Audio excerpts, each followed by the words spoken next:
Welcome back to our three-part series on usability for medical devices. Today is part two, the role of industrial design.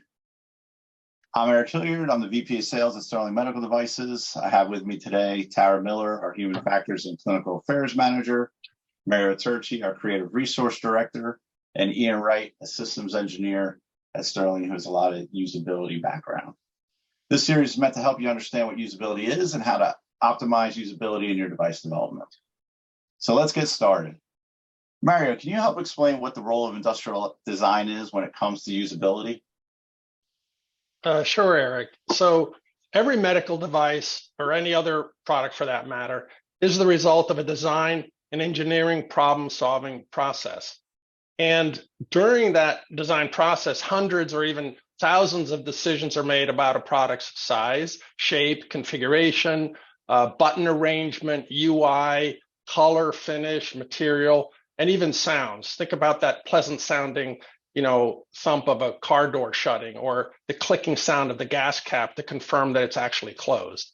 So industrial designers aim to improve users' lives through a well-executed design that makes a device useful on many different levels. And the degree to which a design is fit to be used or its usability can actually be assessed. So industrial design strives to affect the usability and the whole user experience of a product, device, or even a service. Yes, a service in the most positive way possible. It's funny you talk about sound. I have a new EV, and it's the door locking is a very specific bird. Of course, I don't know what it is. That with it, and it chirps to that bird sound, and I can hear it almost from wherever, how far away I am from the car when it actually locks and unlocks. So sound's definitely important. So Tara, with your background in human factors, can you explain how I know if I'm on the right track when it comes to the usability of the device? Sure. Usability for medical devices is critical for the safety and effectiveness of a medical device, as we discussed in part one of this series, and can be assessed on 5 major factors. Learnability. How easy is it for first-time users to accomplish the most basic tasks? Can it be grasped quickly? Does it behave consistently enough to be predictable? Efficiency. Once users learn how to use a device, how quickly can they become proficient in using it? How quickly can they perform the tasks they need to accomplish? And is the path to task completion obvious and free of distraction? Memorability.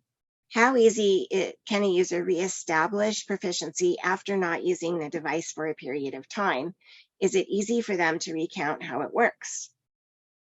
Effectiveness. How effective is the user with a device and what value does it bring?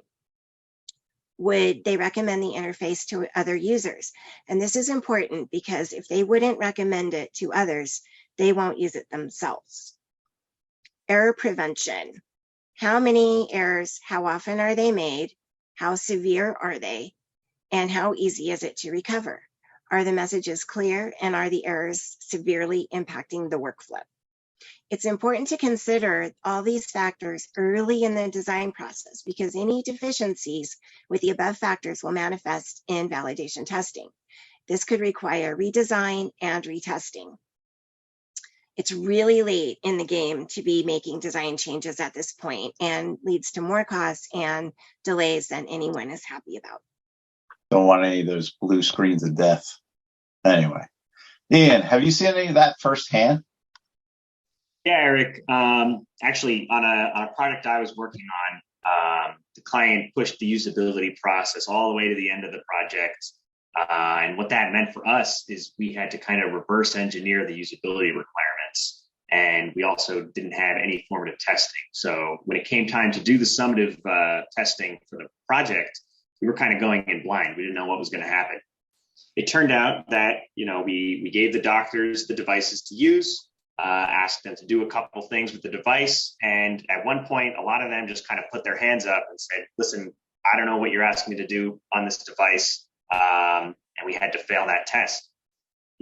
The client kind of reviewed the results of the test and decided that they were going to rationalize, well, this one particular feature nobody could figure out. It's not really needed for the device to function as we want it to. And that kind of got me thinking, well, we spent all this time during the development process adjusting the code, testing, and sending it back to the software engineer, having them re-release code. And what was the point of all that work if this whole feature was not even going to be used by anyone? We could have spent all that time on something else, like more focus on the usability of the project, or maybe even cutting that out and saving the customer some money. Ian, can't some usability failures late in development be attributable to a weak understanding of user needs at the beginning of the development process?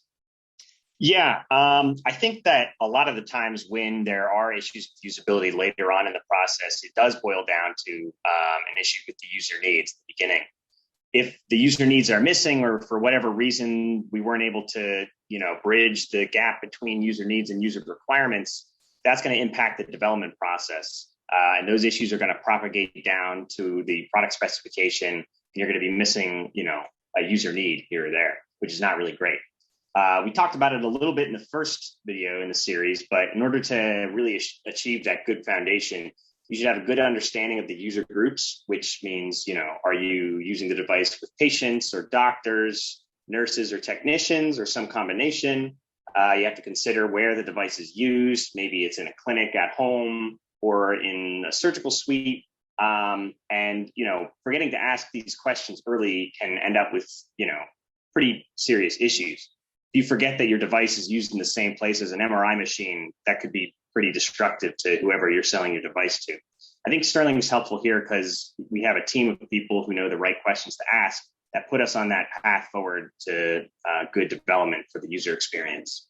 We talked a little bit, obviously, here about usability and the issues that you can have with it if you don't deal with it early in the process.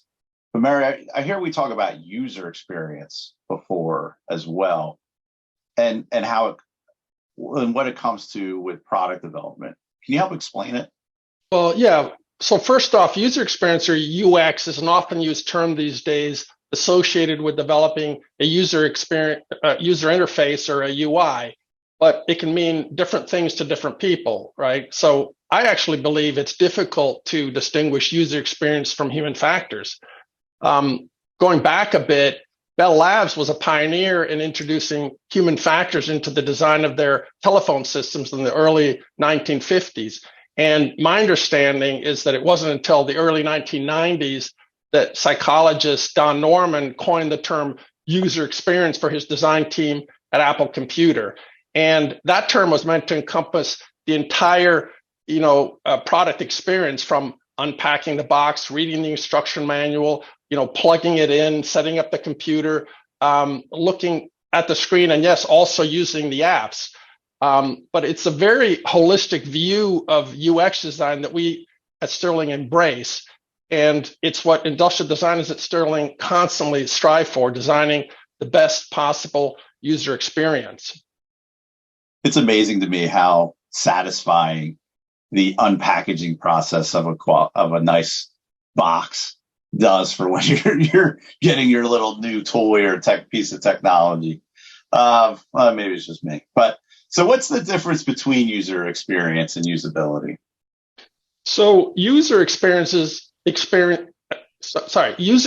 encompasses the entire product or device experience, of which usability is one aspect, and arguably the most important one. And Tara already described the various usability factors before. Another aspect that drives user experience is the look of the product. And look has everything to do with appearance of the product. That includes shape, configuration, buttons, fonts, icons, colors, animations, finish, and material, everything you can see with your eyes. And then the final aspect comprising user experience is feel. And so feel has to do with how the look and usability can delight the user on an emotional level by providing satisfaction, the feeling of value, credibility, engagement, and enjoyment. So usability all by itself can be considered the minimum standard, really, which can be augmented by the look and feel to deliver the best possible user experience. A good example is, for instance, a coffee maker. All coffee makers have a carafe, filter, hot plate, and can make coffee. That's the minimum level at which coffee makers need to operate, right? But some coffee makers are better designed and offer a better user experience than others, and perhaps even make better coffee, or perhaps they're perceived to make better coffee because of the user experience. Well, I mean, look at Keurig, right? They have model after model after model, depending on your user need, realistically, of how you want your coffee, how quickly you want your coffee, and how many people you need to serve on a regular basis. So, yeah, that's a great point. Exactly. So, Tara, you mentioned earlier that it's important to consider usability, and as we're hearing, the whole user experience early in the design process. But how is that done practically? Right. The usability of a device should be assessed at regular intervals as needed during the design process to help form the product's shape and design. It's called formative usability testing, and it is an iterative process that answers why something is not working as expected. It's an excellent tool that can heavily influence design decisions and which design features are useful and which are not. Formative testing tends to be more qualitative, and we can see how users actually experience the design and see why and where they get stuck. Users may not, and most of the time will not, verbalize shortcomings, but often they can be observed. The goal is to discover any usability issues and eliminate any potential risks before the device is fully developed. Yeah, having that early step really helps the developers kind of formulate what's working and what doesn't. Mario, so why is user experience especially important when developing a medical device? Well, Eric, as we touched on in part one of our series, advances in medicine is driving medical device technology to become not only more sophisticated, but also a lot more complex. So designing an optimal user experience is like building a bridge, right, that connects complex medical device technology with the people who use it and interact with it. The more complex and sophisticated the technology, the more effort needs to be spent making that technology accessible and easy to interact with. So the smarter and more intuitive that bridge is, the easier it will be to use that device effectively, avoid mistakes, and mitigate any risks to the patient. So a positive user experience connects with the user on an emotional level to provide a rewarding device interaction, which can reduce errors and directly affect patient outcomes, and therefore determine the success or failure of your medical device. Think about how mobile phones used to operate with all those buttons and keystrokes for texting, and how the iPhone represented a paradigm shift to provide a better user experience and make communication so much easier. Who doesn't miss hitting the same button over and over again to get a different letter, and then doing that over and over and over again to form a sentence? I mean, come on, texting was way more fun back then. So, Mario, what I'm hearing is that industrial design is really all about designing a great user experience. Exactly. Industrial design is the means, and user experience is the outcome. So at its core, industrial design and user experience design are one and the same. They aim to deliver not only a product that scores high in usability, but also delights the user visually and rewards them emotionally, resulting in a device that's a pleasure to use. But for that to happen, as Tara mentioned before, the user experience needs to be factored in during the early stages of development before the design has fully solidified. And so project managers need to be made aware of the importance of user experience and give industrial designers a place at the table as a stakeholder. More decision makers, more fun. Ian, doesn't having more of those stakeholders with conflicting requirements complicate the development process? Yeah, Eric. I mean, anytime you add more stakeholders, you're going to make your project a little bit more complex. Every stakeholder is going to bring their own perspective to the table, and that'll be important to the quality of the device for a different reason. And On top of that, a lot of the time, these different perspectives are going to conflict with each other. You've got engineering and manufacturing. One wants to make sure that your device is able to develop the technology, and manufacturing wants to make sure that it's easy to produce, which might not necessarily always line up together. Industrial designers want a device that can deliver a great user experience. Regulatory wants to make sure that we have a complete submission that the FDA is going to clear and approve. Marketing might start pushing for more features to entice customers. Sales is going to want a device that they can sell at a reasonable price. And management wants to make sure that all the money spent on the device is going to be worth the expenses. All that together is going to be a lot of voices coming in at the same time. But at the end of the day, the team has to recognize that they're all on the same team and want to make, they want to have a good process where they can support each other, develop a plan that accomplishes the main objectives of the project. I think, industrial design with its focus on the user experience can fit in well to kind of facilitate that process. So, Mario, help explore that a little bit. How can industrial design facilitate that process? Well, industrial design is really all about finding common ground. And by its nature, the industrial design process is and has to be collaborative, requiring the input and expertise from many disciplines and stakeholders. If given a voice, an industrial designer can act like an architect of a building who works closely with a variety of specialists, for structural, electrical, plumbing, thermal, and construction expertise to build a stunning building. And because industrial design has so many disciplines, and industrial designers work well and are well suited to manage a multidisciplinary team of experts in specialties like design research, focus groups, mechanical engineering, prototyping, manufacturing, UI design, branding, graphic design, package design, and even photography. I know it sounds like a lot, but it's it's true. But